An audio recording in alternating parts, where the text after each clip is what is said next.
Para um bate-papo hoje super interessante, vivemos um ano de eleição, já vivemos um clima, inclusive, de período eleitoral, onde muita gente diz, olha, eu sou pré-candidato, não sou, enfim. E hoje a gente tirou esse espaço justamente para trazer alguns esclarecimentos que é de extrema importância, já que houveram mudanças aí com relação à lei eleitoral. Queria dar um bom dia aqui para o advogado Ricardo Moura. Seja bem-vindo ao programa Correio Notícias. Bom dia.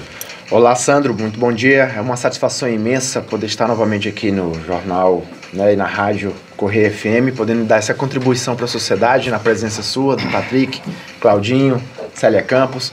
É uma honra poder fornecer um pouco de conhecimento eleitoral para a sociedade de modo geral e, acima de tudo, poder contribuir para o processo eleitoral que se inicia, né, neste ano 2020. Patrick Roberto, bom dia. Um assunto que é pertinente porque vivemos aí mais um ano em que teremos eleições municipais em todo o Brasil e em Marabá não é diferente. Bom dia. Verdade, Sandro. Bom dia a você, ao Ricardo, a Celinha e também o Claudinho, que a gente convidou para estar aqui conosco. A gente também está transmitindo através do Correio de Carajás. É um tema importantíssimo, né? Até porque todos os anos, a gente tem muitas mudanças na legislação. O Ricardo é um especialista nisso, ele aceitou vir fazer esse bate-papo com a gente e a gente pode até repetir, Sandro, que eu sei que você também adora esse tema. A gente pode ir repetindo, abordando outros aspectos ao longo do tempo aí, até a chegada do período eleitoral propriamente dito, né? A gente está aí ainda com essa parte do alistamento eleitoral ainda aberto e destacando que esse ano, pela primeira vez, Marabá terá a biometria, né? Finalmente, depois daquele tempo todo de cadastramento, finalmente esse ano nós vamos exercer já o voto com a conferência biométrica para poder acessar o local da votação. E também com a gente aqui hoje, muita gente conhece por Claudinho, então vou chamar de Claudinho, porque Cláudio Pinheiro, como muita gente não conhece, mas Claudinho Pinheiro todo mundo conhece. Bom dia, ele está aqui, vamos dizer assim, de certa forma representando aí, também hoje vem instigar um pouquinho mais desse tema, que é um tema de extrema importância. Bom dia, Claudinho, seja bem-vindo. Bom dia, Sandro, bom dia aos nossos ouvintes, bom dia ao doutor Ricardo Moura, Célia Campos, a Dica, ao meu amigo Patrick, obrigado pelo convite, né? É um tema sempre importante, que mexe com toda a sociedade, né? Ano eleitoral sempre muda um pouco o cotidiano da sociedade e acho que o espaço da Correio vem justamente para isso, né? Para tirar algumas dúvidas para quem é pré-candidato, para quem é candidato, mas também para a sociedade civil de uma forma geral. Então a gente já começa o nosso bate-papo, doutor Ricardo Moura. Pois não. Houve uma mudança na lei eleitoral que de fato diferencia do que já se tinha antes, porque a gente vai ver esse ano que já vai estar sendo implantado este ano nas eleições de 2020. Vamos lá, Sandro. Houve sim sensíveis alterações na legislação eleitoral no tocante a datas de convenções partidárias, no tocante à data para filiação, no tocante ao período mínimo para você fazer o seu registro no seu domicílio eleitoral, no tocante ao período de campanha e o período também que será aberto às propagandas eleitorais. Então, de modo geral, o que a gente observa é que de 2016 para 2020 houveram significativas alterações do ponto de vista partidários. Primeiro, a mais talvez significativa, que chame a atenção da sociedade de modo geral, é a questão das coligações, né? Muitos se falavam que as coligações iriam chegar ao fim, e de fato chegaram ao fim apenas para as eleições proporcionais, de modo que as eleições majoritárias para prefeitos municipais continuam o regramento das coligações. No entanto, para cargo de vereadores, os partidos não mais poderão se coligar. O que isso significa, Sandro? Significa que cada partido terá que lançar seus candidatos a vereadores de forma isolada, contando unicamente com seu coeficiente de votos, sem contar com o coeficiente de votos de outros partidos. Então, isso significativamente vai alterar a rotina desses candidatos a vereadores. O que a legislação entendeu acerca dos prefeitos? Entendeu que como o cargo de majoritário ele equivale apenas a um candidato e vão se fazer um bolo de aglomerados de partidos em prol desse único candidato, vão se criar apenas um CNPJ. Esse CNPJ ele vai ser criado justamente para facilitar a prestação de contas perante do candidato e da coligação perante a Justiça Eleitoral e também para unificar o tempo de rádio e de TV.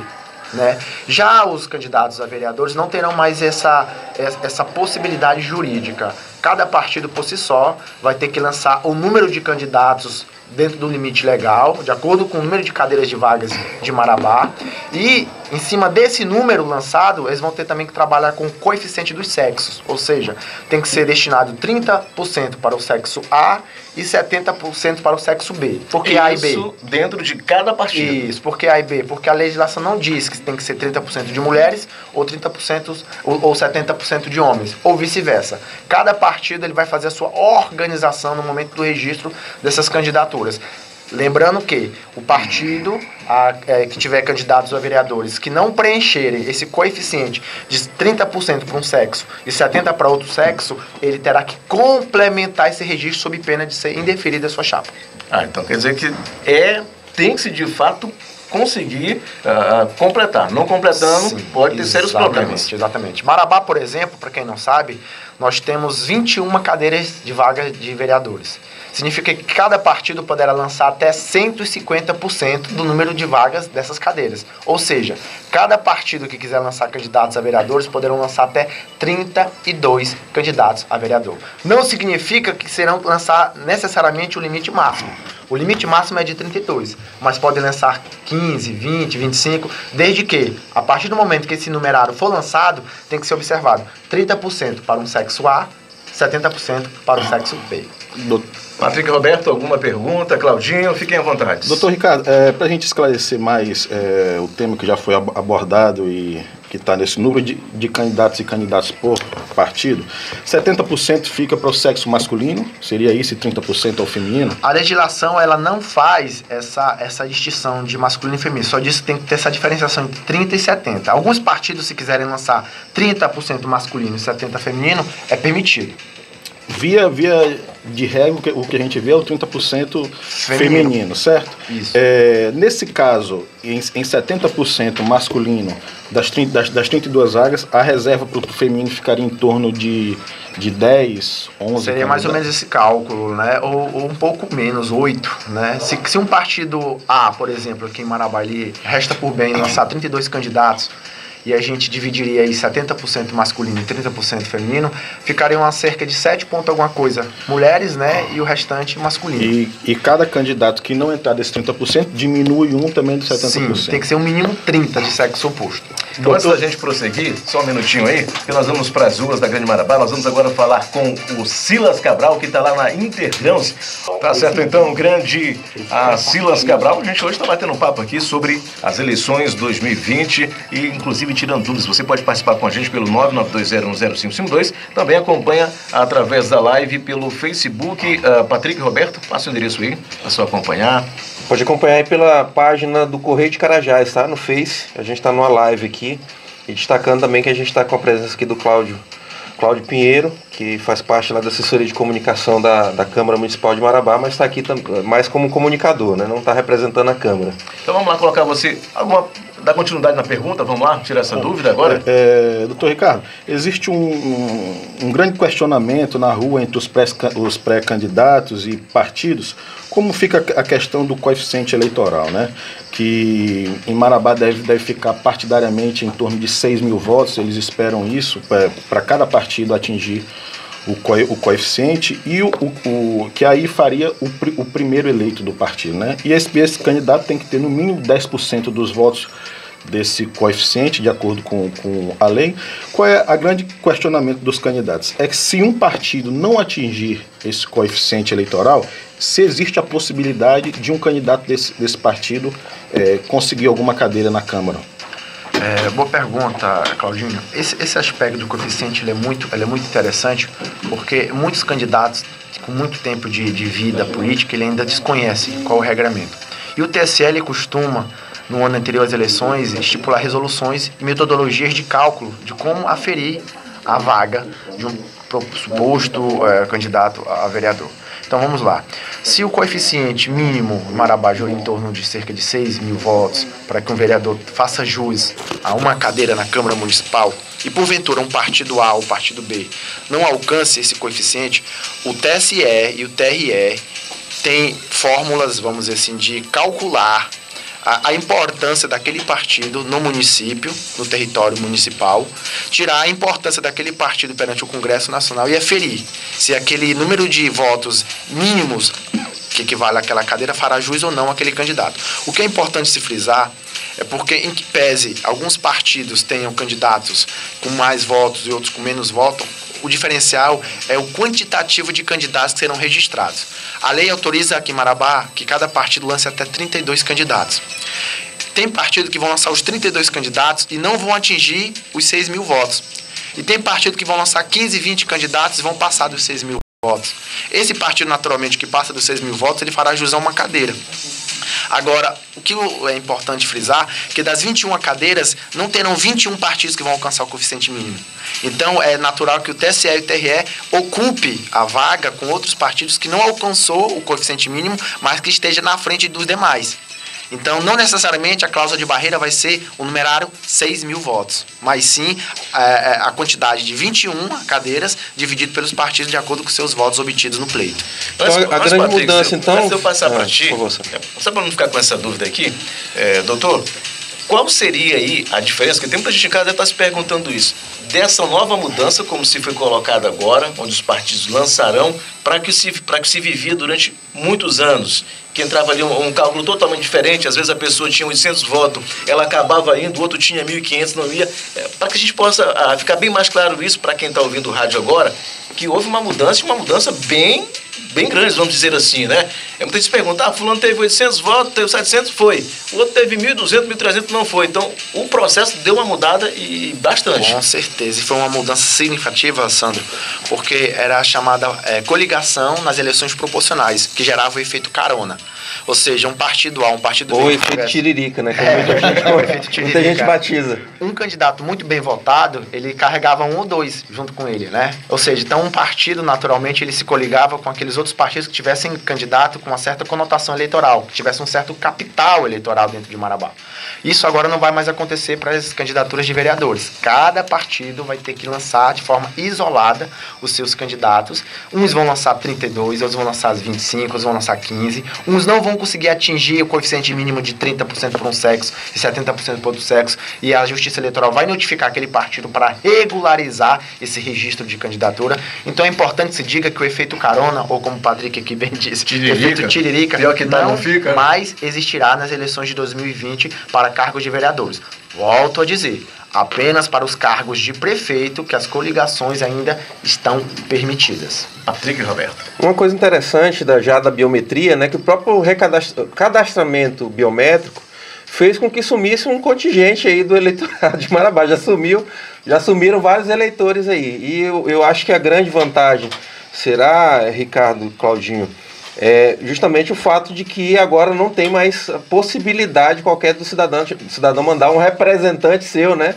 Ou de um eleitor aí que já não está mais entre nós aparecer de repente vivo e saudável para votar. Com certeza. Dessa forma, como o voto agora ele é biométrico e o sistema agora está mais informatizado, a partir do momento que ele comparece e vota, já é impresso uma etiqueta comprovando o comparecimento biométrico daquele candidato que vai usar a sua impressão digital, como se fosse a sua assinatura via caneta, né? O que a gente costumou no longo dos anos.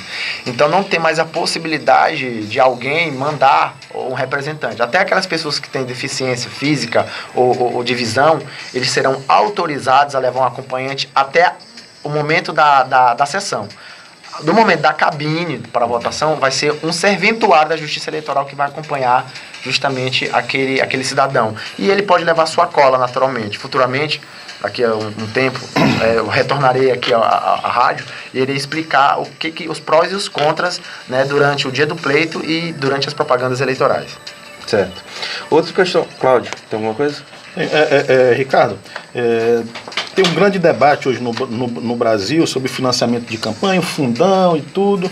E como é que ficou essa questão do financiamento de campanha em 2020, tanto da questão do fundo partidário, mas quanto da questão do financiamento daquelas vaquinhas de quem quer doar para candidato, ou empresa, pelo que eu acho está proibido, vedado, né? Mas como é que fica essa questão do financiamento de campanha para o gasto do candidato? Olha, Claudinho, o mesmo regramento contido nas eleições de 2018 2018 continuarão em 2020, ou seja, pessoas jurídicas estão vedadas doações, pessoas físicas, desde que as doações não ultrapassem 10% da sua última declaração do imposto de renda, as vaquinhas online, que é justamente aquela campanha que os candidatos fazem para arrecadar via internet, via doações, também serão permitidas. O grande diferencial, o fundo partidário, né, também, né, foi aprovado, salvo engano, aquele 1,8 bi. Quase 2 bilhões. Quase 2 bilhões. Quase 2 bilhões. Então, vão ser divididos de acordo com a representatividade dos partidos no Congresso Nacional. E, consequentemente, os diretórios estaduais irão receber e repassar para os diretórios municipais. Aí é o grande problema aí, Sandro, né? Que a gente não vê o candidato pequeno ali, não vê esse dinheiro chegar na ponta, né? Geralmente eles acusam os líderes de partido de concentrarem ali nos os principais candidatos. Agora, quem no caso aí, eu já achei uma brechinha aí, se eu estiver errado, me corrija. Você falou que não deve ultrapassar os 10% daquilo que você declarou de imposto de renda. Agora, quem não declara imposto de renda, pessoa física, pode doar? Pode, porque não tem como você presumir que ele está afetando mais do que 10% da sua renda. Então nesse caso aí, necessariamente não precisa se ser uma pessoa que declare imposto de renda. Só que pode chamar a atenção, talvez, o volume da doação. Uma pessoa que não declara imposto de renda ou se declara isenta e, porventura, doa para um candidato aí, sei lá, 10, 15, 20 mil reais no CPF dele, chama a atenção da Receita Federal. Então tem que ter muito cuidado com isso aí, né? Tem que ter muito cuidado com isso, né? São 9h02, nós vamos faturar e daqui a pouquinho a gente volta e você pode participar com a gente. Hoje está com a gente aqui o doutor Ricardo Moura, Patrick Roberto, que é diretor do jornal Correio de Carajás. Também estamos aqui com o Claudinho Pinheiro, como todo mundo conhece, aqui em Marabá. Ele que trabalha na Câmara Municipal de Marabá. Hoje também está contribuindo com a gente aqui também, né? Nesse bate-papo que é muito interessante. 9h03, já nós voltamos.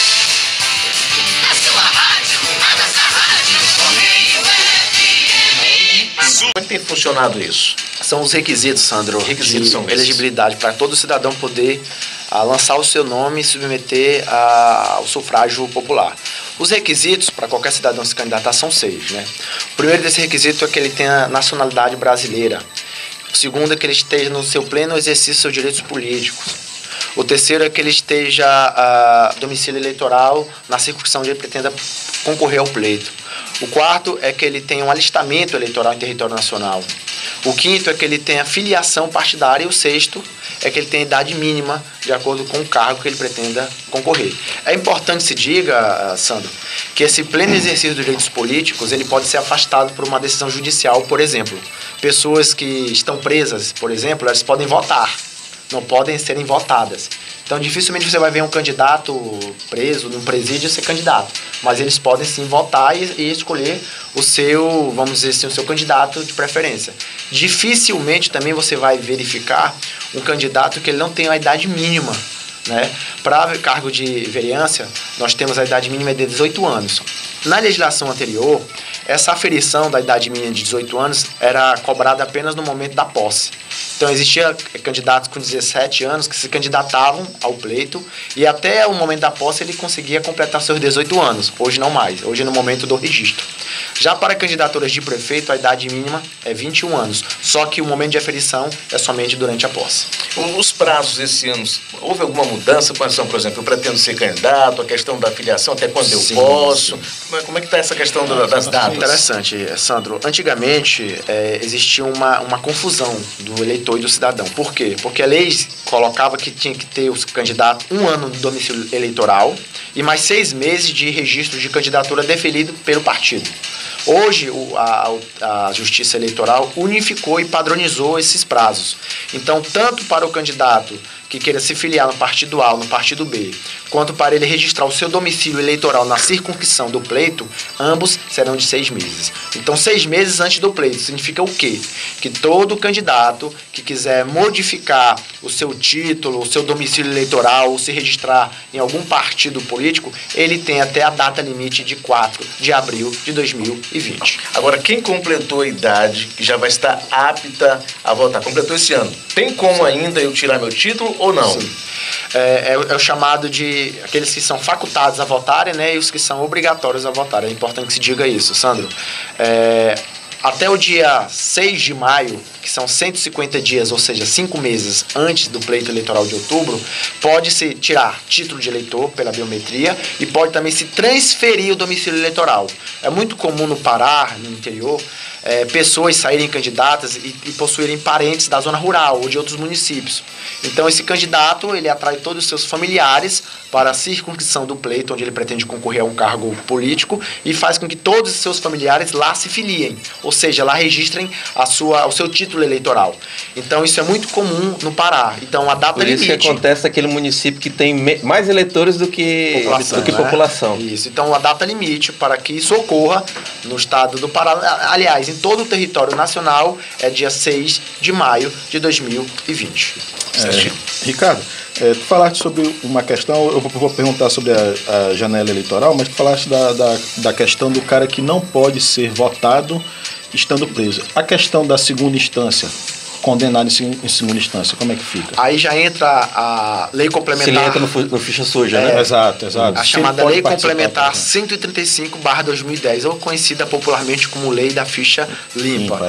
Né? Então o que a legislação diz? Aqueles candidatos que tiveram seus direitos políticos afastados, fruto por uma decisão judicial criminal, ou aqueles candidatos que tiveram, porventura, sua condenação por crimes como improbidade administrativa, ações civis públicas, ou crimes de evasão de divisas contra o erário, de modo geral, confirmadas por turma recursal de segundo grau, eles também estão inaptos a registrarem suas candidaturas, portanto, são inelegíveis. Por quê? Porque os seus direitos políticos, vamos dizer assim, foram afastados por uma segunda instância. E a lei da ficha limpa abarca essa segunda instância no momento do afastamento desse direito político.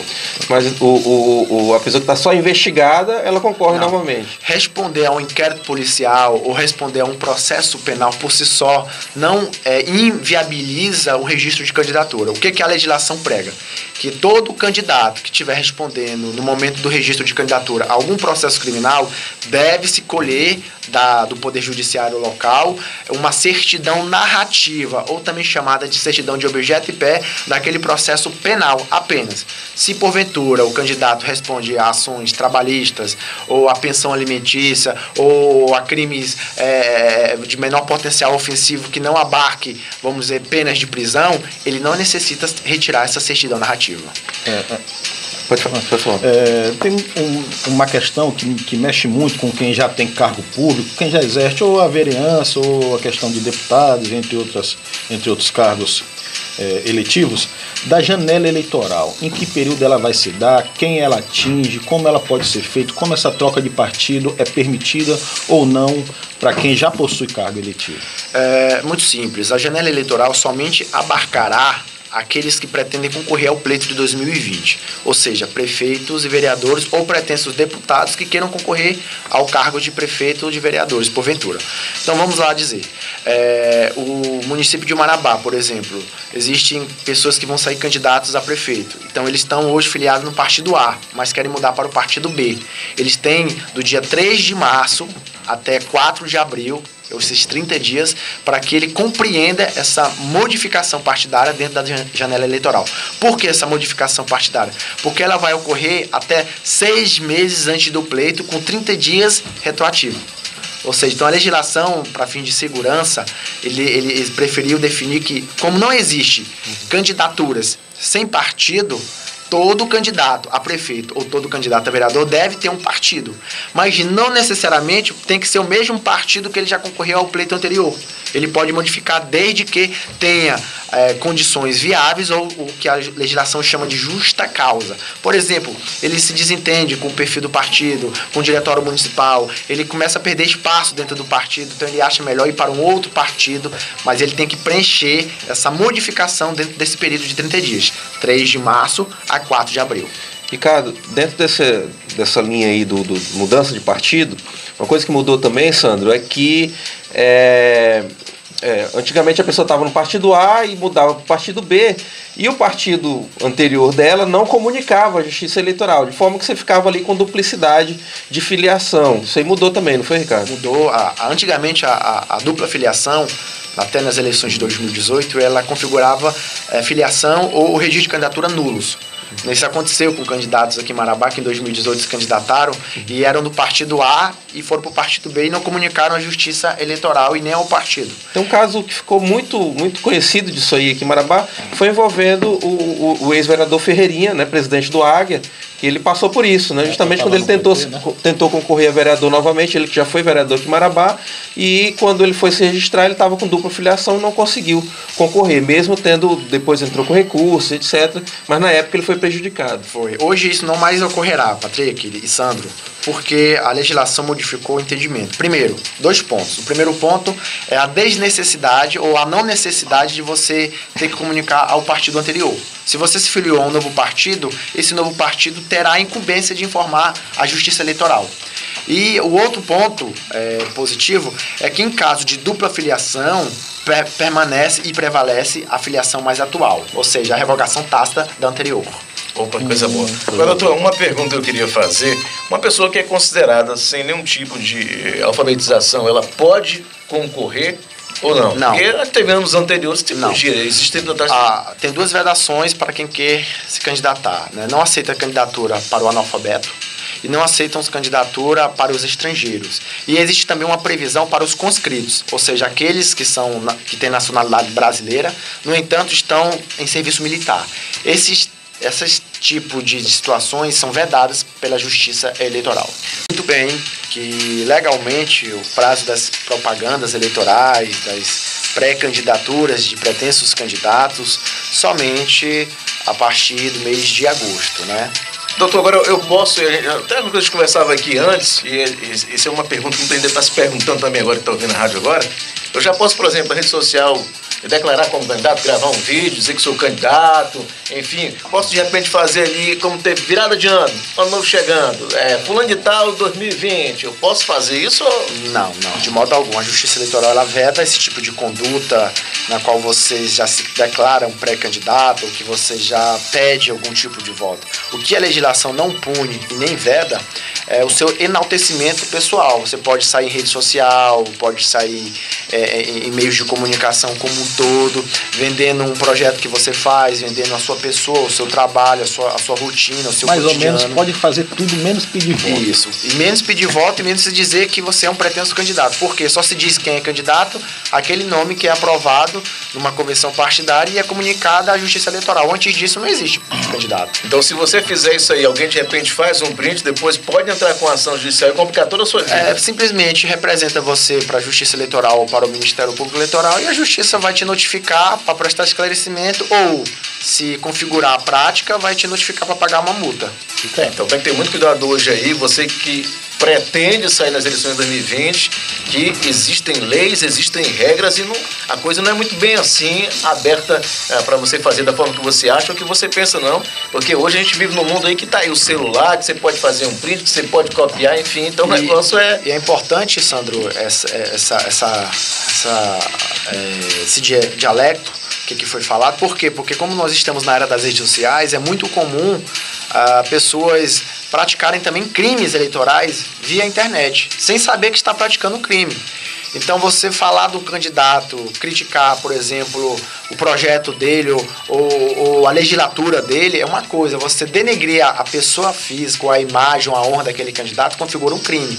Então o eleitor, ele também tem que ficar atento a essa modificação que vai já ser aplicada nas eleições de 2020. Ou seja, injúria, calúnia, difamação via rede social em cima do período eleitoral contra determinado candidato configurará crimes. Patrick, Cláudio. Ricardo, eu queria que tu falasse um pouco, a gente já entrou um pouco mais ou menos nesse tema aí, sobre a pré-campanha eleitoral e a campanha em si. Porque... por exemplo, carros de som que não podiam mais sair de forma avulsa, só acompanhado de formiguinha, todas essas questões da pré-campanha, o que é permitido ou não, e na campanha o que é permitido ou não. Mas antes de tu responder isso, eu queria que tu falasse sobre, que a gente já tocou no tema das convenções, mas a data, o período que é permitido as convenções, que eu acho que teve uma alteração aí. O regramento anterior, as convenções partidárias, elas ocorriam entre o dia 10 a 30 de junho. mês 6, né? Hoje ocorrerão do dia 20 de julho a 5 de agosto. Então houve sim essa alteração significativa quanto às datas das convenções partidárias, né? E o período depois de exaurido essas convenções é que abrirá a janela para os registros das candidaturas dos nomes que foram aprovados nas convenções partidárias. Então é importante que se diga também que é muito comum ocorrer, ainda mais no interior do Pará, aquele registro de candidatura individual. Ou seja, esse registro de candidatura individual, ele não deve ocorrer, porque ele não é válido. Então, se o partido, por uma causa ou outra, por um descuido ou por uma negligência, ele esqueceu de registrar o seu nome como candidato perante a Justiça Eleitoral, e você vai lá e se registra de forma isolada, a Justiça te notifica para você e o partido regularizar aquele registro sob pena de ser indeferido o teu registro. E aí o partido ser obrigado a substituir a sua candidatura. Com relação também a datas, né, até 15 de agosto. Então, se as convenções partidárias elas se iniciam dia 20 de julho e se findam dia 5 de agosto, terão ainda 10 dias para os registros das candidaturas pelos próprios partidos, ou seja, até às 19 horas do dia 15 de agosto. E a partir do dia seguinte, no dia 16 de agosto, iniciam-se as propagandas eleitorais, rádio, TV, santinhos, etc. Perdeu esse prazo, tchau. Aí, como toda boa regra comporta toda boa exceção, se em caso do dia 15 de agosto o partido não tiver atingido o seu coeficiente mínimo sobre a questão do coeficiente de sexo 30 para o A ou 70 para o B, ele é notificado para regularizar sob pena de ser indeferida a sua chapa como um todo. Ou seja, ocorre também daqueles candidatos que se candidatam a vereadores achando que vão receber muitos recursos do fundo partidário e depois da convenção partidária, depois do registro de candidatura registrado, ele descobre que o partido não vai dar dinheiro ou quase nada para ele, ele abandona o pleito. E aí o partido é obrigado a substituir por outro nome, ou em caso também de falecimento, ou também naqueles casos do indeferimento do direito político em razão de uma sentença penal transitada no julgado, ou de uma sentença de improbidade administrativa confirmada em segundo grau. Na questão da pré-campanha eleitoral e da campanha em si, o que é permitido, o que não é. Eu sei que é muito amplo, mas assim, desses pontos principais. De uma forma bem pincelada e resumida, a partir do dia 16 de agosto iniciam as propagandas eleitorais. Então, o que vai ser permitido a partir daí, a partir do momento que a Justiça Eleitoral deferiu o registro de candidatura de determinado cidadão, ele pode fazer uso dos meios sociais para pedir voto e apresentar seus projetos e apresentar para a sociedade que ele é um pretenso candidato. O que deve ocorrer são as limitações de como você atuar nessa propaganda. Por exemplo, pintura de muro, só proibido.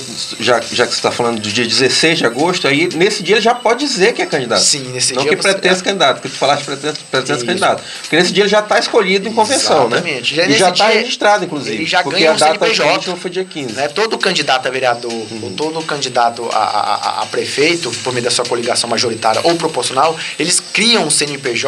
E com esse CNPJ você dá entrada numa abertura de uma conta bancária, onde vão entrar os seus recursos de doações ou de amigos, familiares. Não pode ter de pessoas jurídicas, empresas, isso é vedado.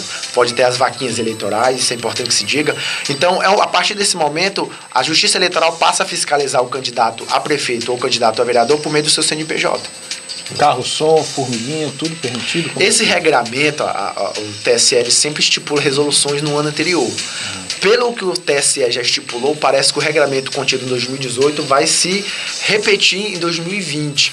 Né? Outdoors vão ser proibidos, pinturas de muro vão ser proibidas, envelopamento de veículos vão ser proibidos, cavaletes, desde que sejam aqueles móveis e que não atrapalhem a livre circulação da população, vão ser permitidos, e terão alguns outros regramentos aí que mais lá na frente a gente pode trazer aqui para o conhecimento da sociedade de Marabá. Esse quesito aí do que pode e não pode está até bem parecido ainda do que foi a última eleição. Essas regras aí já estavam valendo, e até eu acho positivo que tenha acabado com essa questão de muita poluição visual, né? Sim. Porque acabava favorecendo quem tinha mais bala na agulha financeiramente para pagar por um outdoor, por um muro, etc.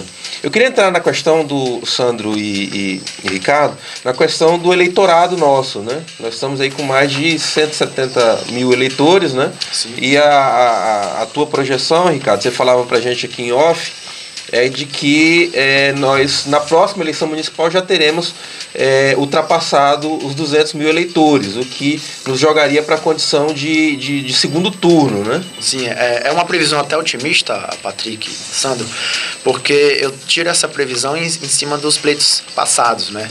Nós tivemos um acréscimo significativo das eleições de 2008 para 2012, outro acréscimo significativo das eleições de 2012 para 2016 e mais um outro acréscimo significativo para 2016 para o pleito de 2020. Então, penso eu que se seguir essa mesma lógica numérica, nós teremos em 2024 mais de 200 mil eleitores. Por essa razão, teremos segundo turno nas eleições de Marabá. Hoje, no estado do Pará, apenas os municípios de Belém, Ananindeua e Santarém, né, que desfrutam de segundo turno eleitoral nas eleições municipais. Uma outra previsão também otimista que eu faço é acerca do número populacional, né? Nós temos um regramento em Marabá e na Constituição Federal como um todo, que estipula que municípios que possuem 160 mil habitantes até 300 mil habitantes, eles terão 21 cadeiras na Câmara Municipal. É o caso de Marabá, que temos 285 mil habitantes. E também eu presumo que em 2024 nós ultrapassaremos os 300 mil habitantes. Por essa razão, nós faremos jus a mais 2 cadeiras nas câmaras municipais. Mas passaremos de 21 para 23. Queria que você não desse ideia, né? Porque se deu a ideia, o negócio vai lá, né? Ou seja, porque a lei diz que até 21 cadeiras, né? E no caso aí, como você falou, se nós chegarmos a essa proporção, vai ser até 23, né? O que não significa que é obrigado a abrir mais duas vagas de vereador, né? Já tem gente sorrindo nesse horário. Exatamente. Aumenta os custos, vamos evitar da ideia. Tudo, né?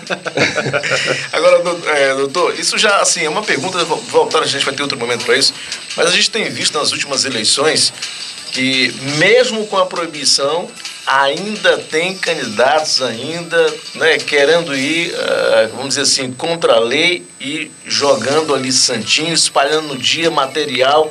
Isso mudou de certa forma, a coisa vai complicar mais a vida do candidato não, porque nessa última eleição a gente ainda encontrou ainda em portas de escolas, de localidades de votação, ainda isso. Eu queria, já tem alguma coisa sobre isso nesse sentido, para que as pessoas já possam ir se antenando e saber que a coisa mudou, não é por aí, porque assim, se tem aquilo ali é porque é liberado, né?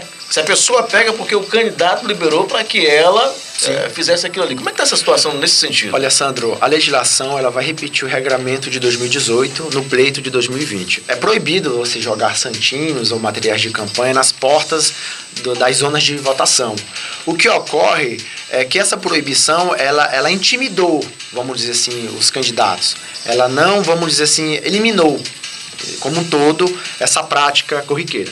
Então, o que vai acontecer? A Justiça Eleitoral deve, juntamente com a Segurança Pública, deve montar suas campanas, né, durante as madrugadas, porque é muito comum também candidato oposto, né, pegar santinho de outro candidato e mandar jogar na porta das zonas eleitorais para que aquele candidato A ou B seja punido com multa, com até algum processo, né, judicial. Mas o que a gente anda observando é que estão cessando esse tipo de movimento, esse tipo de cultura. E a sociedade ela está se conscientizando que sujar as ruas não significa quantidade maior ou menor de votação. Porque no dia do pleito, muitos eleitores já sabem quem vão votar para prefeito, quem vão votar para vereador. Então essa ideia que os candidatos têm de jogar santinho na porta das escolas e que um suposto eleitor, talvez ali que não tomou ainda partido, ele vai sortear um santinho que se encontra na calçada e vai votar naquele candidato, isso é o mínimo, né? Isso é reduzido. Então eu acredito que a sociedade brasileira como um todo, ela está amadurecendo para isso, está entendendo que poluir as ruas no dia das eleições ou na madrugada que antecede as eleições não é mais uma prática, vamos dizer assim, muito aceitável pela sociedade, né? Nós temos aí, o pessoal já está perguntando aqui sobre panorama eleitoral, né? Nós estamos um ano que o atual prefeito, Chão Miranda, o principal fato político recente foi criado pelo próprio, né? Porque ele mudou de partido depois de muitos anos militando no PTB, ele mudou para o PSD, né? Que nacionalmente é liderado aí pelo Kassab, ex-prefeito de São Paulo. E essa mudança mexeu um pouquinho aí no panorama político, porque os aliados do prefeito ou seguiram junto com ele para o PSD, ou estão se abrigando em outros partidos que possivelmente vão estar na aliança para apoiá-lo, né? Ele é tido como um nome natural para a reeleição, embora na eleição passada a gente saiba, e ele mesmo tornou isso público, de que ele não queria concorrer, né? Houve toda uma situação ali do grupo político dele convencê-lo a concorrer novamente, e agora parece que ele tomou gosto, Sandro. Então ele vem aí claramente numa toada de que vai realmente tentar a reeleição. A própria mudança dele de partido demonstra isso, deixa isso claro, né? Foi feito todo um evento em cima daquilo, né? Um lançamento, um convite, uma reunião pública ali na Câmara Municipal para anunciar essa mudança dele de partido, com a presença do presidente nacional, do presidente estadual da legenda, e de forma que ele vai se colocando nesse sentido. Eu percebo muito, há muitos nomes sendo colocados aí, que essas pessoas não se colocaram publicamente ainda como pré-candidatos, mas que seriam possíveis candidatos, como o próprio Manuel Veloso, foi quem concorreu contra ele na eleição anterior. O deputado Tony Cunha é um nome também que é dito por aí, e Iris Mamelo já hoje presidente local do PL, né? O PR voltou a se chamar PL, que é Partido Liberal. Ontem mesmo eu conversava com a Iris e ela reafirmava para mim de que o partido vai ter candidatura própria a prefeito de Marabá, e o partido quer que seja o nome dela. Mas eu percebo que o grande debate no momento é justamente de quem seria o vice do prefeito, né? No momento, Marabá, vocês sabem, Marabá está sem vice-prefeito, porque o último renunciou para concorrer a deputado estadual, e de forma que na vacância do prefeito, como já ocorreu várias vezes nesse período, uma viagem do Tião ou uma licença de saúde, alguma coisa, quem assume automaticamente o primeiro na linha de sucessão é o presidente da Câmara, o Pedrinho, não é isso, Cláudio? O Pedro Correia. Em caso às vezes em que o prefeito se afaste do município, essas questões, quem assumiu é o presidente da Câmara, o Pedro Correia, que tem feito esse papel tanto de presidente da Câmara como assumindo o município nesses momentos. Pedrinho, aliás, que nos bastidores é um dos nomes, né, que é cotado para ser esse parceiro de chapa do Tião, os anos que eles trabalham juntos. Tem grande aceitação dentro do próprio grupo mesmo, né? Tem trabalho prestado e tem uma grande aceitação dentro do próprio grupo, do qual ele já milita há muitos anos, né? Tem sido um parceiro do Tião e de caminhada, pelo menos durante os 15, 20 últimos anos aí. Mas embora ele seja, Sandro, um nome muito comentado, Sandro, embora o Pedrinho seja um nome muito comentado, ele não é o nome que está garantido ali, não. No próprio grupo do prefeito há muitos outros nomes aí que sempre são levantados aí. Secretário de Saúde. O próprio secretário de Saúde, o Luciano, né? E outros. Miguelito é um nome que também sempre é dito. Sempre é lembrado, né? Pela expressão política que tem no município. A agenda aqui de todo mundo, a minha você já sabe, né? Todo sábado nós estamos aqui para a gente estar discutindo e levando isso. E o próximo nós vamos avisar com antecedência, porque nós queremos uma participação mais ainda da população com relação a isso, porque de fato é algo que interessa a você. É importante que você fique atento a isso. Muita gente escuta sempre isso. Tô nem para política, eu não quero saber de política. Lembre-se que esses camaradas que decidem, né? Na maioria das vezes, o futuro do seu filho na escola, a economia do país, do município, o andamento das ruas, do bairro, saneamento, educação. Então a gente precisa estar ligado nisso e parar com esse negócio de dizer que não me interessa. É claro que não interessa porque ele atinge diretamente, não é isso, doutor? Essa conversa de que não atinge, atinge diretamente a todos, né? Ainda mais esses jovens, né, que hoje possuem já seus 16 anos, e eles podem sim fazer jus, ainda que seja uma prática facultada, né? Mas eles podem sim fazer jus à votação desse pleito de 2020. Lembrando a esses jovens, né, ensino médio como um todo aí, Marabá e região, que até o dia 6 de maio, né, estará aberto, né, a possibilidade de você fazer a sua inscrição e tirar o seu título eleitoral, bem como até o dia 6 de maio também estará aberta a possibilidade de você transferir, né, o seu título ou o seu domicílio eleitoral de um município A para o município B, porventura, para votar em algum parente, ou amigo, ou vizinho que venha a ser candidato neste pleito. Até destacando que esse negócio de deixar para a última hora é roubada, né? Você fica pensando, 6 de maio, poxa, maio ainda está longe, né? Mas lembre-se sempre que deixou para a última hora, exatamente. Aí tem aquela tradicional fila que vira quarteirão lá no nosso fórum eleitoral. Eu queria só destacar no bloco anterior, Sandra, a gente falou aqui sobre os partidos eleitorais, e eu queria citar alguns dos demais para o pessoal também se sentir, né? Porque tradicionalmente PT tem uma militância muito forte aqui em Marabá, então geralmente, né, faz pelo menos um vereador. O próprio MDB sempre foi fiel da balança nas eleições municipais aqui. O Podemos, né, parece estar se organizando bastante aí. PSD do próprio prefeito. O próprio PSD do prefeito.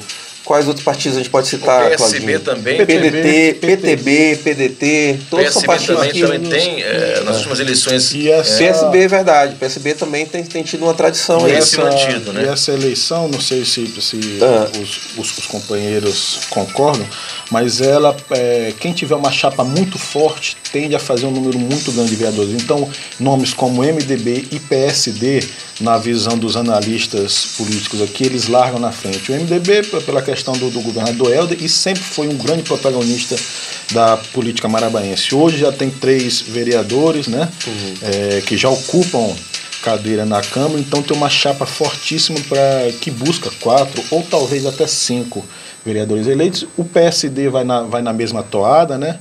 Tem, entre outros partidos, o Cidadania vem muito forte, viu, Patrick? Ele é capitaneado lá pelo Mariozão, e o São Teixeira vem muito forte também. Então são partidos que estão criando uma musculatura muito forte.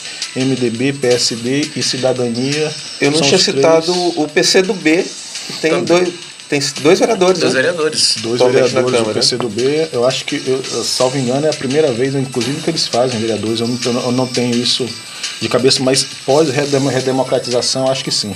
São a primeira vez que faz, né? 2 vezes. Dois candidatos. E isso dá, acho que também pela própria questão de organização, né? Os partidos eles têm procurado se organizar nas coisas que a gente falava, né? Manter as documentações em dias, obedecer os prazos, porque na verdade o processo eleitoral é tudo isso. Isso tudo conta nesse ano aí que a gente passa a própria questão do eleitor, enfim, essa organização como um todo, ela facilita o processo. E os partidos que se organizam, claro, de forma melhor, como o PMDB e outros partidos já vêm fazendo isso, e a tendência é justamente, como você falou aí, a eleger 3, 4, enfim. Até fazendo uma análise, mas passando depois para o Ricardo, é importante que os partidos tenham isso, uma assessoria jurídica, uma assessoria contábil. Isso dá muito respaldo aos candidatos, dá muito respaldo à formação. Claudinho, eu vou além. Não só é importante, como agora os partidos que não têm isso, a tendência é que eles vão ficando para trás, né? Por isso esses partidos muito fortes, como o MDB, como o novo partido do prefeito Tião Miranda, para ficar em 2 exemplos, mas existem outros também, eles têm todo esse aparato, né? Então, por isso, eles sempre são muito fortes na questão eleitoral, de atrair também bons candidatos, bons quadros para as siglas.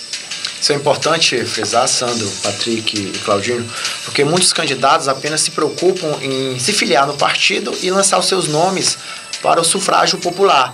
E eles não se atentam para essas questões burocráticas e jurídicas, por exemplo, prestação de contas, que se uma doação de campanha mal feita por um doador pessoa física não é registrado corretamente no CNPJ daquele candidato e não é informado à Justiça Eleitoral, ele corre um grande risco de responder um processo judicial e ter até a sua candidatura lá na frente cassada, o seu registro. E outra coisa que é muito importante é que os partidos políticos eles devem registrar a ata das suas convenções partidárias na data de 20 de julho a 5 de agosto, tanto no modo físico quanto no modo eletrônico.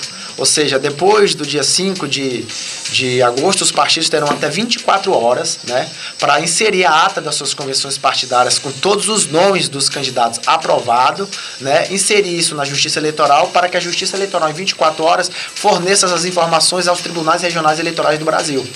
Então, isso é importante que se diga que tem candidato, por exemplo, que ele não está com a sua quitação eleitoral em dia. Ele pretende sair candidato nessa eleição de 2020, porém nas eleições de 2016 ou nas eleições de 2018 ele não votou, ele não justificou o voto, foi gerada uma multa ele nem sabe que existe essa multa, ele nem foi em busca de retirar essa multa e de pagar essa multa para conseguir a certidão de quitação eleitoral, ele está apenas preocupado e pensando em se candidatar. E aí, muitas vezes, ele acaba sendo frustrado, porque lá na frente ele não está com a quitação eleitoral em dia, ou não tem uma filiação partidária dentro do prazo legal, ou não mudou o seu domicílio eleitoral dentro do prazo legal, ou tem o afastamento de seus direitos políticos fruto de uma decisão judicial. Então, eu sempre digo, para você, que é um pretenso candidato, que você quer se filiar ao partido A, ao partido B e lançar o seu nome, corra atrás desses documentos de quitação eleitoral, corra atrás da sua filiação e do seu domicílio eleitoral e principalmente corra atrás da sua biometria, porque senão, se você deixar isso tudo nas costas do partido, vai chegar o momento do partido não conseguir lançar todos os nomes na biometria e a informatização dos registros de candidatura para a justiça eleitoral. Isso pode causar um prejuízo imenso para o candidato e também para o partido. Olha, esse ano a eleição é no dia 4 de outubro.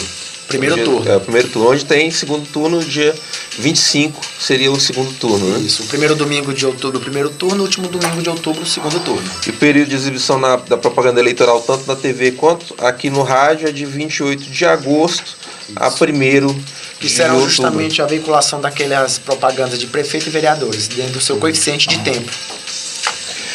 Sandro, queria agradecer, né, a presença aqui do Claudinho, Cláudio Pinheiro Filho, que é membro lá da assessoria de comunicação da Câmara Municipal de Marabá. Ele não está aqui representando a Câmara, tá? Ele está como interessado em política, ele que é um grande entendedor do cenário político aqui. Inclusive, a gente, em outras oportunidades, vamos até puxar um pouquinho mais dessa experiência do Cláudio com relação a campanhas eleitorais, que ele também já trabalhou em várias campanhas eleitorais, entende como funciona isso aí. Queria te agradecer muito você ter aceitado o convite, viu, Claudinho? Obrigado, Patrick. É uma satisfação grande a gente estar podendo participar de um tema tão importante que mexe com a sociedade e que todos sempre estão buscando informações, até porque não é simples, né? Não é algo assim corriqueiro da gente buscar as informações que o Ricardo trouxe aqui para a gente nesse bate-papo. Gostaria de agradecer aos ouvintes da Correio, né? Gostaria de agradecer também ao Dr. Ricardo, a Célia Campos, a Dick e o meu grande amigo Sandro Campos pela oportunidade de a gente estar aqui debatendo esse assunto. Ricardo, obrigado. Ricardo, que é advogado aqui do Grupo Correio, aceitou esse desafio de estar aqui nesse bate-papo conosco e já firmou o compromisso, viu, Sandro, da gente montar essas datas e a gente fazer pelo menos uma vez por mês esse debate. Nós vamos divulgar com antecedência, não é isso, Sandro? Isso, divulgar com antecedência para a gente poder... Até para estimular também a participação de você de casa, que possa mandar perguntas. Isso que hoje é fácil, você pode gravar hoje foi mais para a gente abrir os trabalhos, mas... Nas próximas a gente vai abrir aí o telefone e também para as pessoas mandarem áudios fazendo as perguntas. Certinho, então. Obrigado, Patrick. Obrigado, Claudinho. Obrigado, Sandro Campos. Obrigado, Célia. Obrigado a toda a equipe da Rádio Correio FM 92.1. Quero aqui encerrar minha participação dizendo que é uma imensa satisfação poder contribuir com a legislação eleitoral. Digo também que estou muito feliz de poder firmar esse compromisso com a sociedade. Conhecimento não tem preço e o papel de todo operador do direito é contribuir o mínimo possível que seja com a sociedade, dando informações pertinentes e esclarecedoras. E termino aqui a minha fala, né, dizendo para vocês, candidatos ou pretensos candidatos, que o segredo do sucesso é a constância do propósito.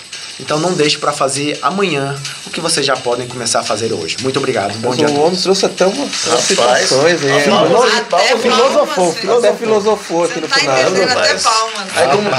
Como os jovens falam hoje, lacrou. Obrigado. Gente, queria agradecer a cada um de vocês e a gente vai marcar uma próxima data aí, porque esse assunto, este ano, nós vamos trazer várias vezes aqui dentro do programa, justamente para poder esclarecer a comunidade marabaense. E a partir do próximo, a data será divulgada, você vai poder mandar o seu áudio aí, gravar o seu áudio, tirando a sua dúvida, a sua pergunta, e enfim, nós precisamos aí fazer com que a população a cada dia tenha este conhecimento sobre o processo eleitoral que nós vamos viver agora em 2020, porque muitas coisas mudaram. São 10h26, é hora da gente faturar. Na volta tem muito mais, não sai daí.